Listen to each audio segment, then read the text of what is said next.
Sveiki, treneri. Šiandien rungtyniavote su Kauno Erlita KTU komanda. Rungtynių pradžioje buvo du skirtingi kėliniai. Kuo tai paaiškintumėt?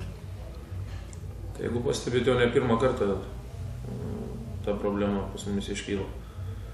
Darom daug klaidų, gal tas susikaustimas jaučiasi ir ta rungtynių svarba galbūt kausto žaidėjus. Nėra tokio, kaip pasakyti, laisvumo jų veiksmuose. Kai nebėra pasirinkimo, žaidėjai pradeda žaisti. Bet šiandien nesakyčiau, kad labiau botinais ta prasta pusė, paprasčiausiai padarėm keletą smulkmenų, tokių klaidų smulkmeniškų, po kurių gavom kelis tolimus metimus, po kurio panalizavę po minutės pertraukėlės mes tą žaidimą savo pagerinom.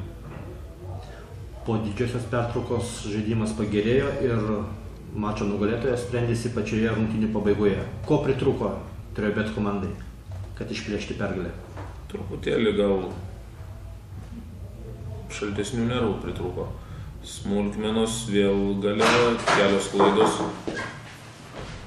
klaidos rungtynių pabaigoje, ten tos dvi nesportinės pražangos, puolime porą neteisingai priimtų sprendimų, dėl ko mes turėjom pralaimėti. Rytoj rungtyniaujate pasvalyje su lyderė Pieno žvaigždžių ekipa. Ko tikitės iš šių rungtynių?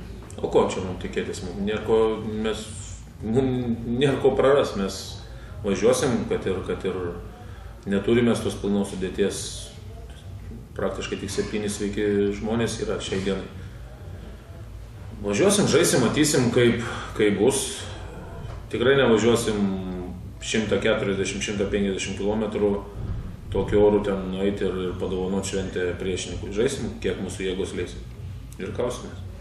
Greičiausiai rungtyniausite dėl 9-15 vietų. Kokie siekiai šiame etape? Dabar šiame etape tai mano kaip trenerio yra siekis, kad visi žaidėjai pasveiktų. Tai pagrindinis siekis, kad būtų 12 žmonių. Kai šiandien nesvarbu, kad ir 10 žmonių sėdi, bet vienam nugaros trauma, kitas sirgo. Pirmoji eilėje mes norim turėti 12 sveikų žmonių. O tada galėsim pasikalbėti ir apie siekius. Dėkui už pokalbį.